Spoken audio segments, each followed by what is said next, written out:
Hello friend, स्वागत है आपका अपने चैनल आज क्लास में। आज के इस वीडियो में विज्ञान का आपका टेस्ट लिया जाएगा जिसमें 30 ऑब्जेक्टिव प्रश्न है। तो आपको 30 में से 30 सही करके दिखाना है। अगर आपका 30 में से 30 सही हो जाता है तो आप हमें कमेंट करके जरूर बताइएगा, हम आपके कमेंट का रिप्लाई जरूर देंगे।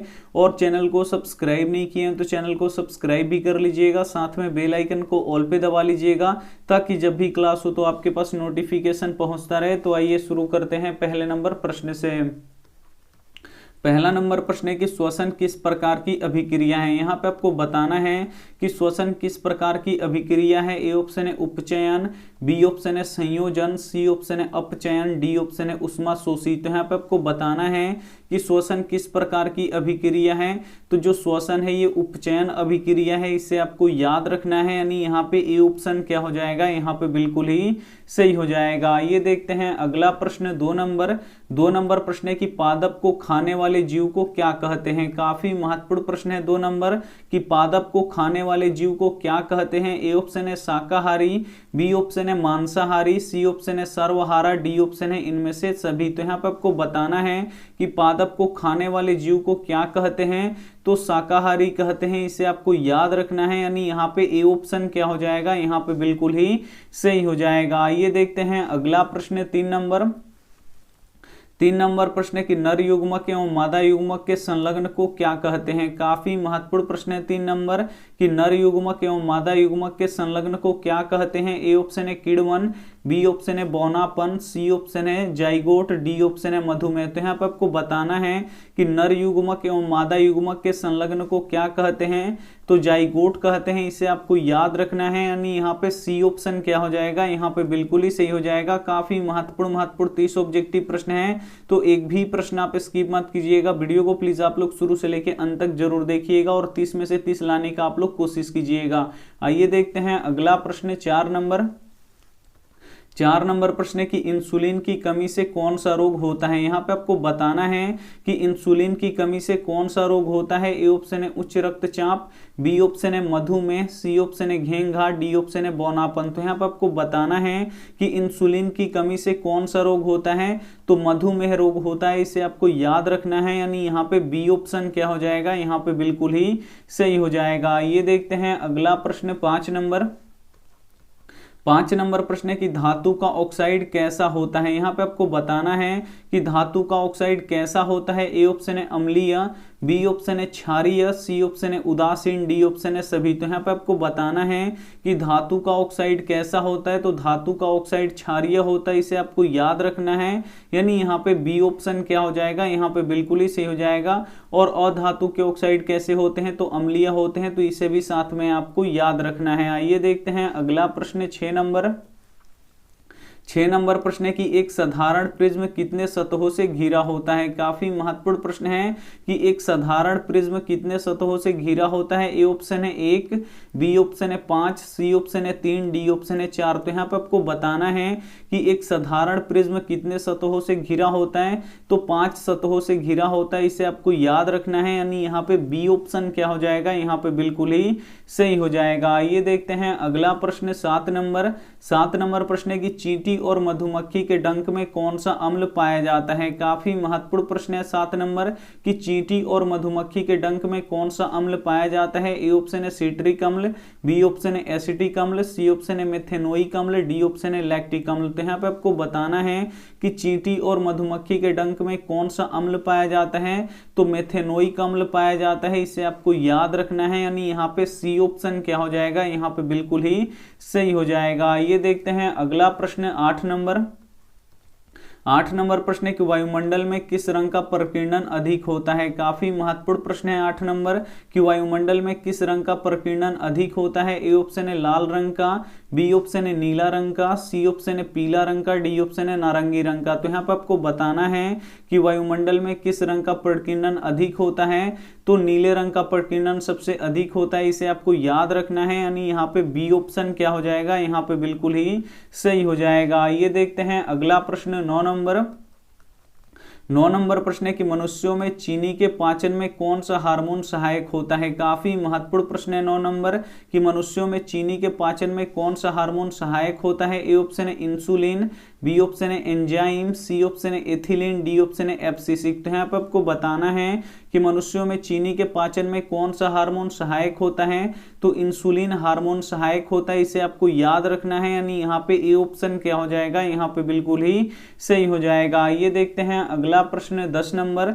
10 नंबर प्रश्न है कि रक्त में आयरन की कमी से कौन सा रोग होता है। काफी महत्वपूर्ण प्रश्न है 10 नंबर कि रक्त में आयरन की कमी से कौन सा रोग होता है। ए ऑप्शन है टीबी, बी ऑप्शन है मधुमेह, सी ऑप्शन है एनीमिया, डी ऑप्शन है उच्च रक्तचाप। तो यहाँ पे आपको बताना है कि रक्त में आयरन की कमी से कौन सा रोग होता है। तो रक्त में आयरन की कमी से कौन सा रोग होता है, एनीमिया रोग होता है, इसे आपको याद रखना है, यानी यहाँ पे सी ऑप्शन क्या हो जाएगा, यहाँ पे बिल्कुल ही सही हो जाएगा। ये देखते हैं अगला प्रश्न 11 नंबर।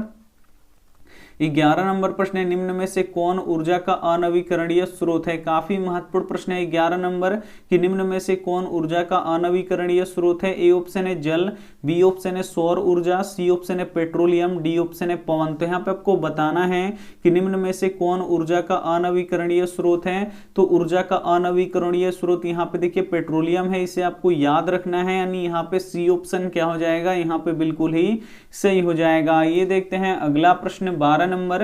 12 नंबर प्रश्न की अपसारी लेंस निम्न में से कौन सा है। इसमें से आपको बताना है कि अपसारी लेंस कौन सा है। ए ऑप्शन है उत्तल लेंस, बी ऑप्शन है अवतल लेंस, सी ऑप्शन है समतल लेंस, डी ऑप्शन है इनमें से कोई नहीं। तो यहाँ पे आपको बताना है कि अपसारी लेंस निम्न में से कौन सा है। तो अपसारी लेंस कौन सा होता है, तो अवतल लेंस को अपसारी लेंस कहते हैं, आपको याद होना चाहिए, यानी यहाँ पे बी ऑप्शन क्या हो जाएगा, यहाँ पे बिल्कुल ही सही हो जाएगा। और जो उत्तल लेंस होता है ये अभिसारी लेंस होता है, तो इसे भी साथ में आपको याद रखना है। आइए देखते हैं अगला प्रश्न 13 नंबर।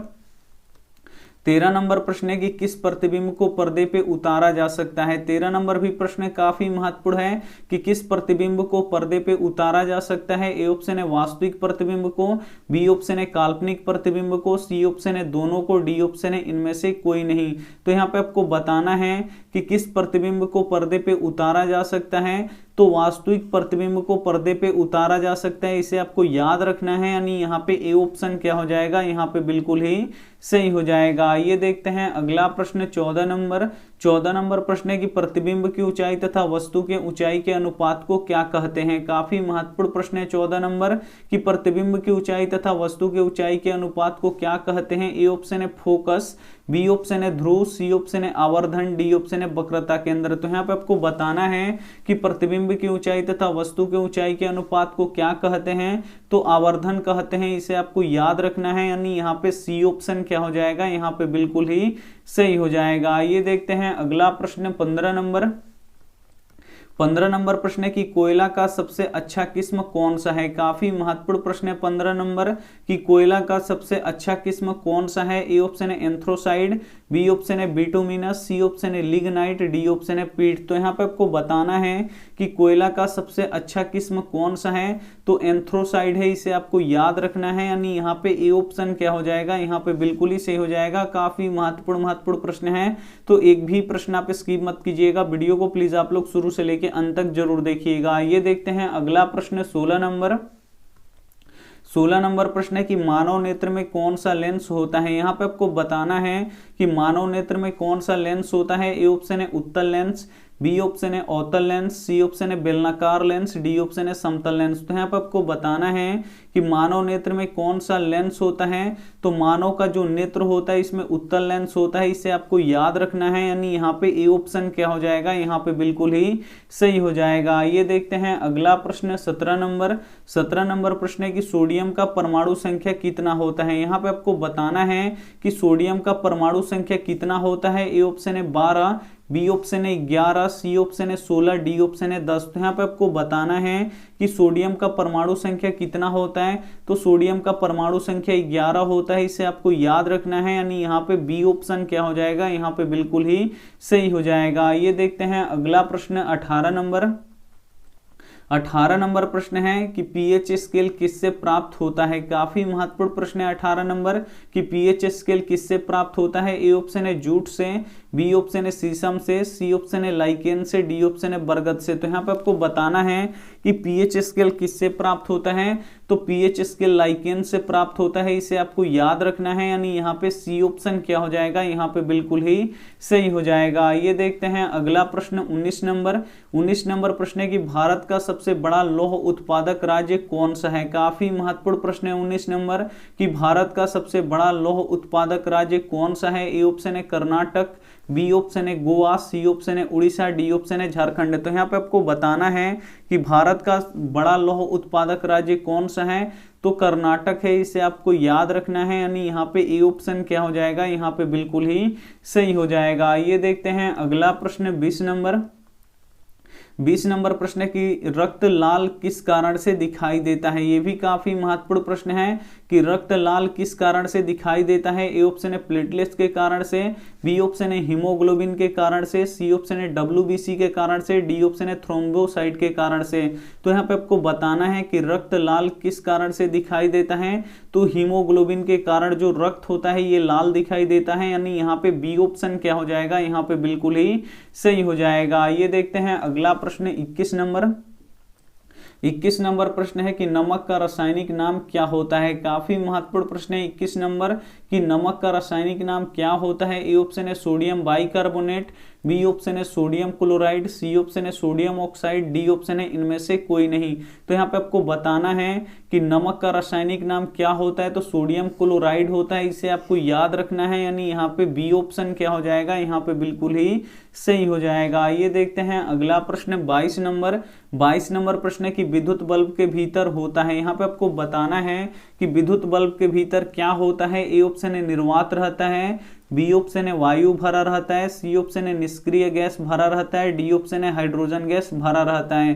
तो यहाँ पे आपको बताना है कि विद्युत बल्ब के भीतर क्या होता है। तो निष्क्रिय गैस भरा रहता है, इसे आपको याद रखना है, यानी यहाँ पे सी ऑप्शन क्या हो जाएगा, यहाँ पे बिल्कुल ही सही हो जाएगा। ये देखते हैं अगला प्रश्न 23 नंबर। 23 नंबर प्रश्न है कि आवेश के प्रवाह के दर को क्या कहते हैं। काफी महत्वपूर्ण प्रश्न है 23 नंबर कि आवेश के प्रवाह के दर को क्या कहते हैं। ए ऑप्शन है धारा, बी ऑप्शन है प्रतिरोध, सी ऑप्शन है विशिष्ट प्रतिरोध, डी ऑप्शन है चालकता। तो यहाँ पे आपको बताना है कि आवेश के प्रवाह के दर को क्या कहते हैं। तो धारा कहते हैं, इसे आपको याद रखना है, यानी यहाँ पे ए ऑप्शन क्या हो जाएगा, यहाँ पे बिल्कुल ही सही हो जाएगा। ये देखते हैं अगला प्रश्न यहाँ पे 24 नंबर। 24 नंबर प्रश्न है कि किस गैस के कारण अम्लीय वर्षा होता है। काफी महत्वपूर्ण प्रश्न है 24 नंबर कि किस गैस के कारण अम्लीय वर्षा होता है। ए ऑप्शन है CO2, बी ऑप्शन है SO2, सी ऑप्शन है CO, डी ऑप्शन है यहाँ पे Cl। तो यहाँ पे आपको बताना है कि किस गैस के कारण अम्लीय वर्षा होता है। तो SO2 के कारण अम्लीय वर्षा होता है, इसे आपको याद रखना है, यानी यहाँ पे बी ऑप्शन क्या हो जाएगा, यहाँ पे बिल्कुल ही सही हो जाएगा। ये देखते हैं अगला प्रश्न 25 नंबर। 25 नंबर प्रश्न है कि किस यंत्र की सहायता से रक्तदाब मापा जाता है। काफी महत्वपूर्ण प्रश्न है 25 नंबर कि किस यंत्र की सहायता से रक्तदाब मापा जाता है। ए ऑप्शन है बैरोमीटर, बी ऑप्शन है मैनोमीटर, सी ऑप्शन है स्फाइग्नोमीटर, डी ऑप्शन है इनमें से कोई नहीं।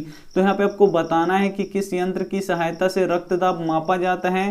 तो स्फाइग्नोमीटर की सहायता से रक्तदाब मापा जाता है, इसे आपको याद रखना है, यानी यहाँ पे सी ऑप्शन क्या हो जाएगा, बिल्कुल ही सही हो जाएगा। ये देखते हैं अगला प्रश्न 26 नंबर। 26 नंबर प्रश्न है कि प्रकाश के किरणों के समूह को क्या कहते हैं। काफी महत्वपूर्ण प्रश्न है कि प्रकाश के किरणों के समूह को क्या कहते हैं। ए ऑप्शन है प्रकाश स्रोत, बी ऑप्शन है किरण पुंज, सी ऑप्शन है प्रदीप्त, डी ऑप्शन है प्रकीर्णन। तो यहाँ पे आपको बताना है कि प्रकाश के किरणों के समूह को क्या कहते हैं। तो किरण पुंज कहते हैं, इसे आपको याद रखना है, यानी यहाँ पे बी ऑप्शन क्या हो जाएगा, यहाँ पे बिल्कुल ही सही हो जाएगा। ये देखते हैं अगला प्रश्न 27 नंबर।